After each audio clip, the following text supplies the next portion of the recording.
When considering a new Super Mini, it can be easy to forget about all but the big names. The Vauxhall Corsa, Ford Fiesta, VW Polo and Renault Clio tend to dominate the sales charts in Europe, while the Nissan Micra and Toyota Yaris sit on the fringes of the market. In recent years, though, Korean brands Kia and Hyundai have been making greater and greater inroads into the small hatchback class with cars like the Rio and the i20. When the second-gen i20 shot into showrooms in 2014, its interior and exterior refresh gave it a much more desirable and grown-up look than earlier versions. But it never quite felt up to the task of taking on the headline axe. Now, though, there's a new one, and it has the Fords, Volkswagens and Renaults firmly in its sights. This is the top spec for now, the N-Line. We say for now because Hyundai's N division is currently fettling with the little i20 to bring us a souped-up version, which should rival the Fiesta ST and Polo GTI. Externally, the new model is larger and lower than the outgoing version, and the wheelbase is longer too. That means you get the i20's spacious interior, bags of tech and safety features, and all within a fantastic-looking package. Its styling makes the VW Polo look run-of-the-mill with its aggressive black grille, sharp, piercing headlights, and the Audi-esque air vents we saw on the Kona. This intimidating styling continues at the back with a gloss black diffuser, chrome twin exhausts and the same triangular fog lights we saw on the i30N hot hatch.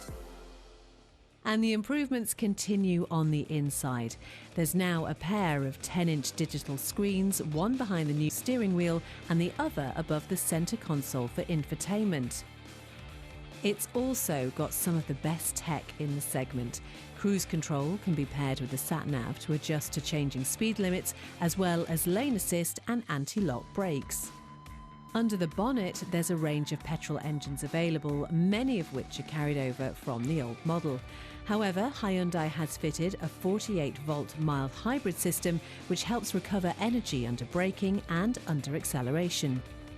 Top spec cars get a 119 brake horsepower 1-litre 3-cylinder motor, although the i20N is expected to have up to 200 when it's revealed next year.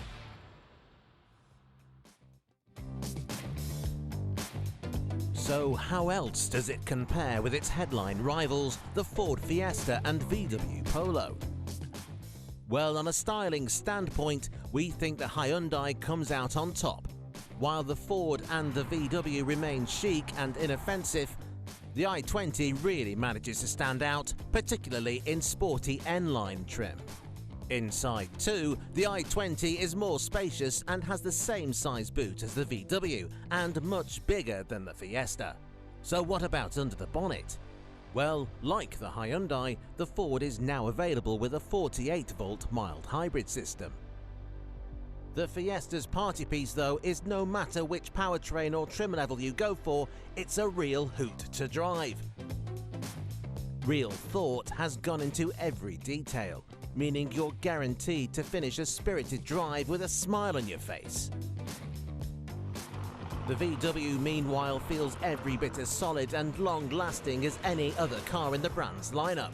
That's to say, it feels very grown up. The interior, while not the most exciting to look at, is very well put together, with plenty of kit you'd expect to find in much bigger cars. The Hyundai's competition then is as stiff as it ever has been, but this time we think it could finally move itself to the top of the pack.